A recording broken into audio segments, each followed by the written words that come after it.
जय हिंद दोस्तों, कैसे हैं आप सब लोग।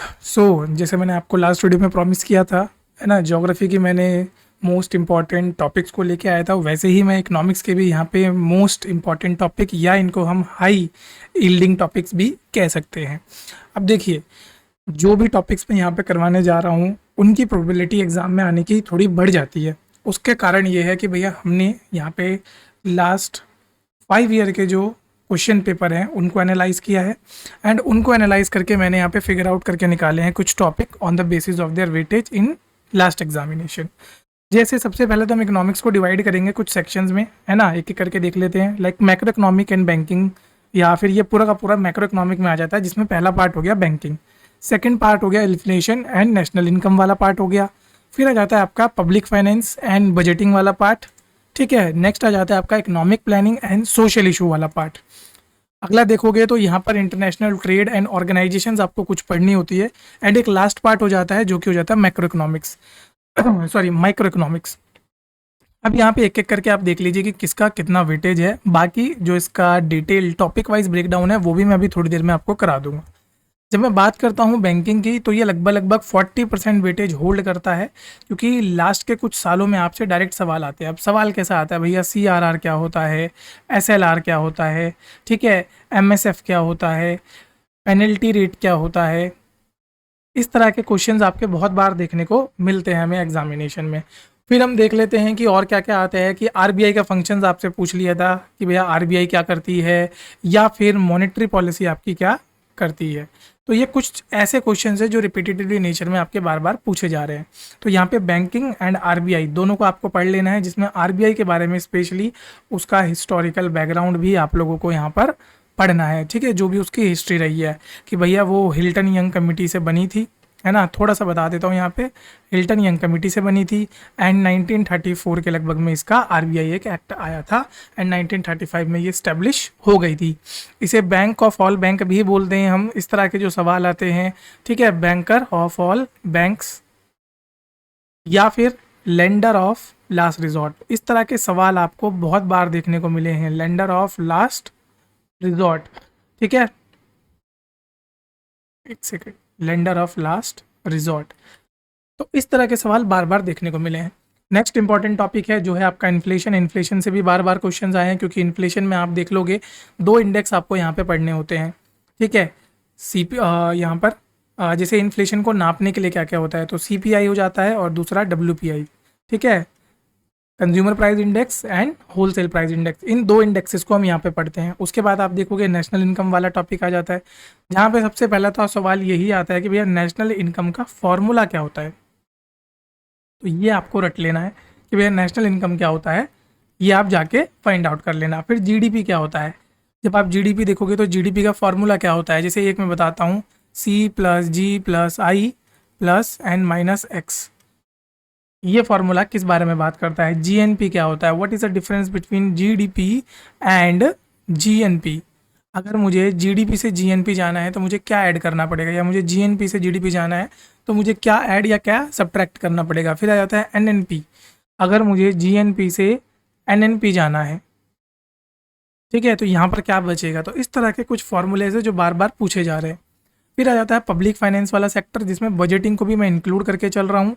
बजटिंग में आपको क्या करना है, जो भी आपका रिसेंट का बजट है, like for example we are preparing for CDS 2026, तो हमको यहाँ पर जो हमारा इस साल का बजट आया है, यानी कि बजट 2026, इसको पढ़ लेना है। उसके साथ साथ हमारा इको सर्वे आया था, यानी कि इकोनॉमिक सर्वे हम जिसे कहते हैं, तो उसको हमको पढ़ लेना है। अगर आपको चाहिए तो इसकी एक वीडियो हमारे सेकंड जो हमारा मेन चैनल है वहाँ पे डली हुई है, वहाँ पर जाके आप सर्च मार सकते हैं, बजट 2026 इनक्रेडिबल अभिषेक लिख के आप सर्च मारना, आपको पूरा पूरा टॉपिक मिल जाएगा। या इकोनॉमिक सर्वे इनक्रेडिबल अभिषेक करके सर्च मारोगे तो ये पूरा टॉपिक आपको मिल जाएगा। और उसको हमने इस तरीके से वहाँ से कंटेंट डिराइव किया है जो कि आपके एग्जामिनेशन में ही काम आने वाला है। फिर आ जाता है फिस्कल पॉलिसी। अब यहाँ पे फिस्कल पॉलिसी में क्या क्या पढ़ना है, तो सबसे पहले तो गवर्नमेंट रिसिप्ट्स, भैया कहाँ से गवर्नमेंट पैसा ला रही है या कहाँ पर गवर्नमेंट एक्सपेंडिचर कर रही है, कितने टाइप के हमारे टैक्सेस होते हैं।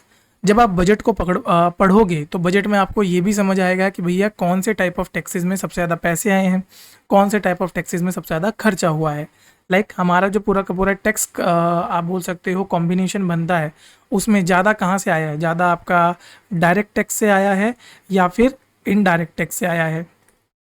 फिर डायरेक्ट टेक्स्ट में भी वो कौन सा पार्ट होता है, जैसे मैं आपको बताऊं सीडीएस के अंदर एक क्वेश्चन सिंपल ऐसा आया था, उन्होंने कुछ क्रोनोलॉजी दी थी, किस तरीके से लिख के दिया था वो मैं बता देता हूँ आपको।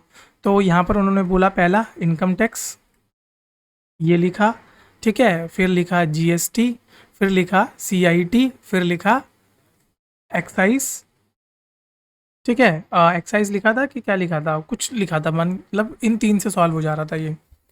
तो अब यहाँ पर वो क्या पूछ रहा है कि भैया कहाँ से सबसे ज़्यादा टैक्स कलेक्ट हुआ है, क्या वो इनकम टैक्स है, क्या वो जीएसटी है, क्या वो सीआईटी है, ये सब आपको कहाँ मिलेगा, आपके बजट वाले पार्ट में मिलेगा। ठीक है, तो बजट वाले में आप इस तरह की कुछ भी टर्म्स पढ़ सकते हो, या किस तरीके से मेजर चेंजेस लाए गए हैं, कहाँ से अलोकेशन हुआ है, कहाँ पर खर्चा ज़्यादा हुआ है या कहाँ पर हम खर्चा ज़्यादा करने की सोच रहे हैं। लाइक सबसे ज़्यादा हमारा एक्सपेंडिचर किधर हो रहा है, वो पब्लिक सेक्टर में हो रहा है, वो प्राइवेट सेक्टर में हो रहा है, या फिर वो इंटरेस्ट पेमेंट में हो रहा है कि डिफेंस की तरफ हो रहा है। तो इस तरह के छोटे छोटे सवाल बार बार रिपीटेटिवली पूछे जा रहे हैं। और आप देखोगे भी कि लास्ट कुछ सालों में जो बजट है उसमें बहुत सारे चेंजेस आ रहे हैं, कुछ नए नए सेक्टर्स हम ऐसे छूते जा रहे हैं जहाँ पर से हमको क्या देखने को मिल रहा है कि वहाँ पर बहुत ज़्यादा रैपिड करके इन्वेस्टमेंट कर रही है गवर्नमेंट। तो ये सारी चीज़ें आपको याद रखनी है। फिर नेक्स्ट सेगमेंट आ जाता है economic planning and social issues. यहाँ पर क्या है, यहाँ पर आपको थोड़ा सा बैकग्राउंड समझना है, और इस बैकग्राउंड को समझने में आपको एक एनसीईआरटी की किताब हेल्प कर सकती है। तो एनसीईआरटी की एक बुक है जो आप पढ़ सकते हो, एनसीईआरटी क्लास 12th, एंड उस बुक का नाम है इंडियन इकोनॉमिक डेवलपमेंट। ठीक है, तो ये एक किताब है जो आप यहाँ पर पढ़ सकते हो। आपको जो भी चीज़ें यहाँ पर पढ़नी होती हैं, लाइक 5 ईयर प्लान्स क्या थे, फर्स्ट 5 ईयर प्लान को क्या बोलते हैं, सेकंड 5 ईयर प्लान को क्या बोलते हैं, क्या ऑब्जेक्टिव रहे हैं, नीति आयोग क्यों आया है, प्लानिंग कमीशन क्यों हटा है, एंड किस किस तरह की सोशल इनइक्वालिटीज़ रही हैं हमारे यहाँ पे, जैसे अनएम्प्लॉयमेंट कितने तरह के होते हैं, डिस्गाइज, स्ट्रक्चरल, फ्रिक्शनल, पोवर्टी का एस्टिमेशन क्या रहा है, कौन कौन सी कमिटीज़ बनी है यहाँ पे। ठीक है, ये बहुत ही इंपॉर्टेंट है, कौन कौन सी कमिटीज़ यहाँ पर फॉर्मुलेट हुई है, मेजर गवर्नमेंट वेलफेयर स्कीम्स कौन कौन सी चलाई गई है, आत्मनिर्भर भारत। ठीक है, इसकी हम आज बात करते हैं। क्या पास्ट में ऐसा कोई एग्जाम्पल रहा है जहाँ पर हमने आत्मनिर्भर भारत के बारे में और बात करी हो, तो सेल्फ सफिशिएंसी की या बात करी हो। तो इस तरह के टॉपिक्स आपको कहाँ मिल जाएंगे, हमारी वो वाली बुक में, मतलब हमारी क्या एनसीईआरटी की वो वाली बुक में मिल जाएंगे। नेक्स्ट आ जाता है, छोटा सा सेगमेंट है बट येट वेरी इफेक्टिव है, 10% वेटेज है, बट जब भी आता है ऐसे क्वेश्चंस लेके आता है जो बिल्कुल ब्राउनी पॉइंट्स होते हैं। लाइक हेडक्वार्टर्स आपसे पूछ लिया ग्लोबल बॉडीज़ का, भाई यूएनडीपी का कहाँ पर है, आईएमएफ का हेडक्वार्टर कहाँ है, वर्ल्ड बैंक का किस जगह है, डब्ल्यूटीओ जो आपका एक ऑर्गेनाइजेशन होता है वहाँ पर कहाँ है। एंड इस बार ये इसलिए भी ज़्यादा इंपॉर्टेंट हो जाते हैं क्योंकि आपने देखा होगा भाई 2 कंट्रीज़ हैं जो लार्ज स्केल में इस तरह की जो ग्लोबल बॉडीज़ है उनको छोड़ रही हैं। एक तो भाई यूएसए तो हो ही गया, ठीक है, इसने तो भाई बेड़ा उठा लिया, लगभग लगभग 66 इंटरनेशनल बॉडीज़ को ये यहाँ पे लीव कर रहा है। तो सबसे पहली चीज़ तो ये हो गई आपकी। ठीक है, दूसरी एक और कंट्री है जिसने भी लीव करी है, ऑल दो इतनी मेजर वाली नहीं करी है बट स्टिल लीव तो कर रहा है, दैट इज़ इसराइल। इसराइल भी लगभग लगभग 7 यूएन बॉडीज़ से लीव कर चुका है। तो ये इंपॉर्टेंट इसलिए हो जाता है कि भाई आप इंटरनेशनल ट्रेड ऑर्गेनाइजेशन सारी रेट लेनी है। फिर ट्रेड के कुछ कॉन्सेप्ट है जो आपको याद रखने हैं, जैसे balance of payment, current versus capital account, foreign direct investment, और यहाँ इसकी डेफिनेशन तो ज़रूर याद कर लेना। ठीक है, what is the definition of FDI, directly पूछी गई है।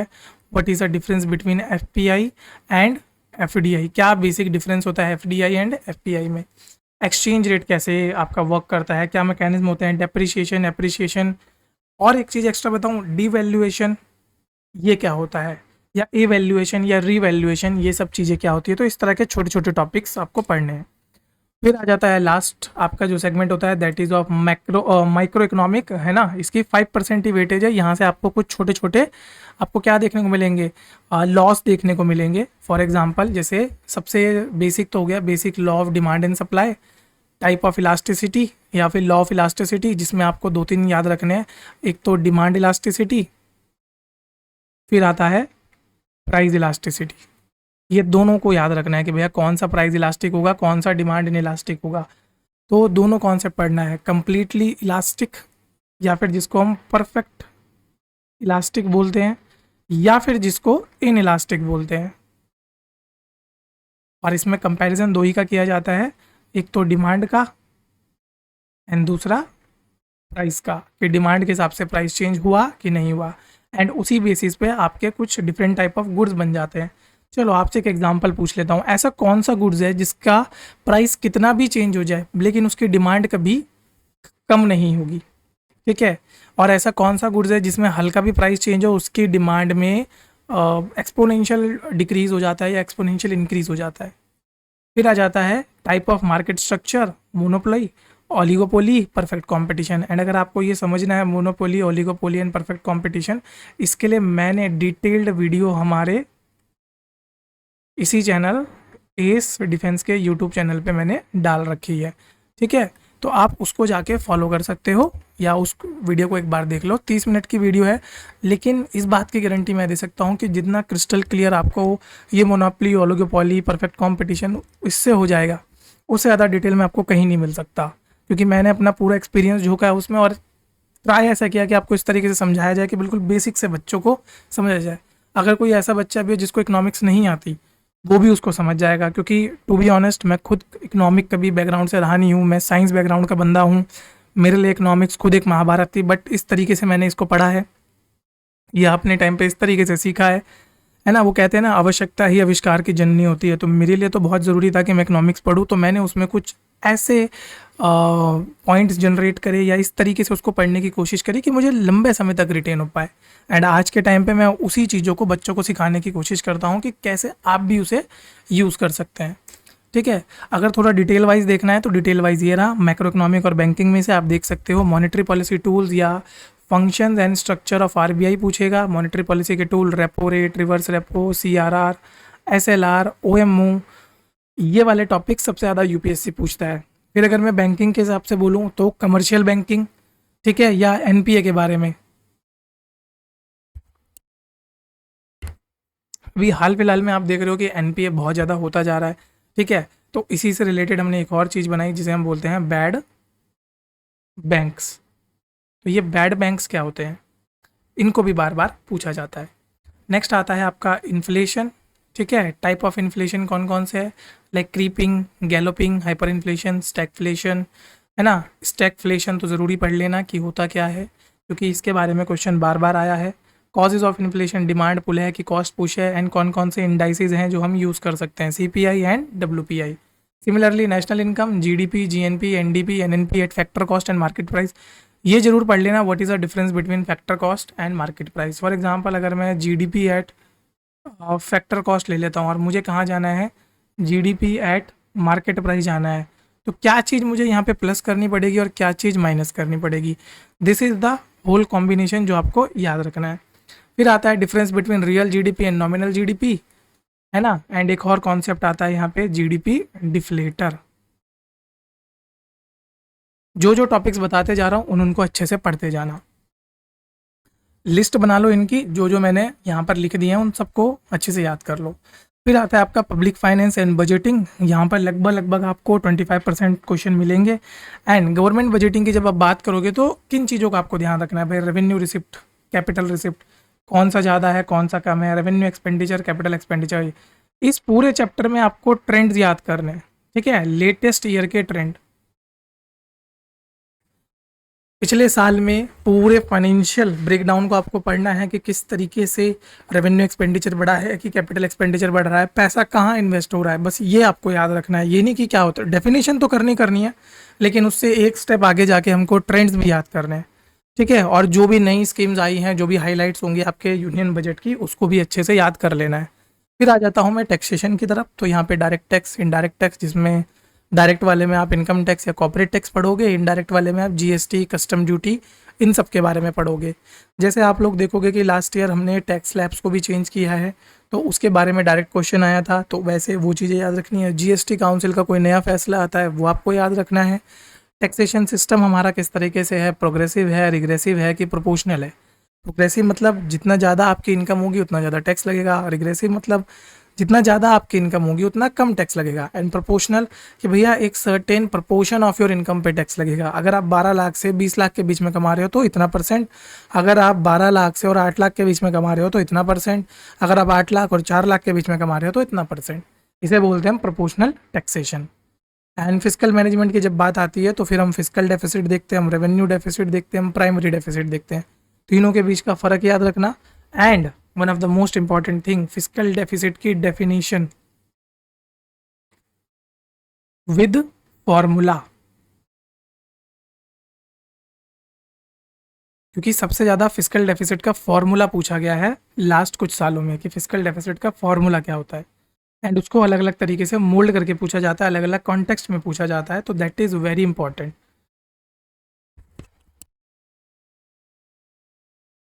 नेक्स्ट सेगमेंट आ जाता है आपका इकोनॉमिक प्लानिंग का एंड सोशल इश्यूज़ का। यहाँ पर आप देखोगे तो अगेन 20% वेटेज जो हम पहले देख चुके हैं। हिस्ट्री पढ़ना है, कोर ऑब्जेक्टिव मॉडल्स जो भी हैं, जैसे कि first model and the second model. First model होता है हमारा Harrod Domar model and second model is your Mahalanobis model. फिर आता है कि किस तरीके से हमने ट्रांजिशन करा है from planning commission to NITI Aayog, तो ये ज़रूर पढ़ लेना है। सिमिलरली पॉवर्टी एंड एम्प्लॉयमेंट का जब टॉपिक आता है तो किस टाइप का अनएम्प्लॉयमेंट इंडिया में कॉमन होता है, डिस्गाइज्ड है कि स्ट्रक्चरल है कि फ्रिक्शनल है। पॉवर्टी एस्टिमेशन के लिए कौन कौन सी committee, like Tendulkar committee, Rangarajan committee, and कौन कौन सी गवर्नमेंट ने वेलफेयर स्कीम लगाई है। जैसे मनरेगा एक थी, अब इसको चेंज करके वी ग्राम कर दिया गया है। ठीक है, तो ये वी ग्राम के की फीचर्स के ऊपर आप एक अच्छे से डिटेल नोट्स बना लो। ठीक है, जैसे मनरेगा के अंदर कितने दिन की बात है, 100 डेज। वी ग्राम में कितने की बात है, 125 डेज। बट आपको याद क्या रखना है कि what are the changes. PM Kisan, ठीक है, इसमें कितना रुपए दिया जाता है आपका, तो इसमें 6000 रुपीज़ फार्मर्स को प्रोवाइड किया जाता है। किस तरह के फार्मर, ठीक है, जिनके पास लैंड है कि जो लैंडलेस हैं, किस तरह के फार्मर, ये आपको ज़रूर बताना है। कमेंट बॉक्स में लिख देना कि लैंड जो जो जिनके पास लैंड है उनकी बात कर रहा हूँ मैं कि लैंडलेस फार्मर।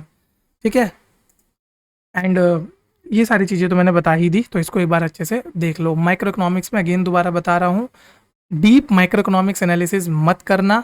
वो आपसे छोटे छोटे टर्मिनोलॉजीज पूछता है, उनके बीच के रिलेशन को पूछता है, लाइक लॉ एंड डिमांड और law of demand and supply, इसका रिलेशन पूछ लिया, या क्या क्या की कैरेक्टरिस्टिक्स रहते हैं perfect, monopoly, oligopoly, monopolistic competition के। फिर किस तरह के गुड्स आते हैं, नॉर्मल, इन्फीरियर, गिवन, वेबन। ठीक है, एक काम करता हूँ, आप लोगों के लिए आज एक अच्छी सी वीडियो बनाऊंगा जिसमें कि आपका इन सब का डिफरेंस बता दूंगा कि टाइप्स ऑफ गुड कौन कौन से होते हैं। एंड मैं एक इनिशिएटिव आप लोगों के लिए सोच रहा हूँ जिसमें मैं जो भी इम्पॉर्टेंट टॉपिक्स होंगे, ठीक है, उनको 10 मिनट के अंदर आप लोगों को कवर करा के दूंगा, ताकि जल्दी भी हो जाए और आप लोगों को ज़्यादा टाइम, मतलब फटाफट से हो जाए, एंड वो मार्क्स बूस्टर होगा आपका। ठीक है, कोई भी ऐसा टॉपिक होगा जो मुझे लगेगा भैया यहाँ से क्वेश्चन आ सकते हैं, तो वो मैं आप लोगों को करवा देता हूँ। एग्जाम्पल के तौर पे अगर मैं ज्योग्राफी ले रहा हूँ, तो जैसे ज्योग्राफी में एक ओशन करंट वाला टॉपिक होता है, तो मैं आपको पूरा ओशन करंट वाला टॉपिक अच्छे से रटा दूंगा कि भैया यहाँ पर ये ओशन करंट है, यहाँ पर ये ओशन करंट है, इसको रट लो, इस पर ये क्वेश्चन है, इस पर ये क्वेश्चन है, जिसमें मैं आपको PYQs भी दिखा दूंगा कि भैया ये है। तो हम एक काम करेंगे, PYQs के साथ उस टॉपिक को करेंगे, पहले वो टॉपिक पढ़ेंगे एंड देन उसके बाद एंड में PYQs करेंगे। तो इस तरीके से हम यहाँ पर इस टॉपिक को लेके चल सकते हैं। ठीक है, सो आज की वीडियो में हम इतना ही रखते हैं। This is the whole high weightage topic of economics. I hope जैसे ज्योग्राफी की वीडियो आपको अच्छी लगी, आपको इकोनॉमिक्स वाली वीडियो भी बहुत अच्छी लगी होगी। एंड इसी तरह से मैं कल आपके लिए एक हिस्ट्री की वीडियो भी लेके आ जाऊँगा। मैं अपनी तरफ से जो भी प्रॉमिस करूँगा वो आपको पूरा कर दूंगा। नाउ इट्स योर टाइम कि भैया जो भी आप यहाँ से समझो उसको जाके अच्छे से इम्प्लीमेंट करो। जो भी मैं आपको समझा रहा हूँ उसको बहुत बढ़िया तरीके से आप अपने एग्ज़ाम में इम्प्लीमेंट करो।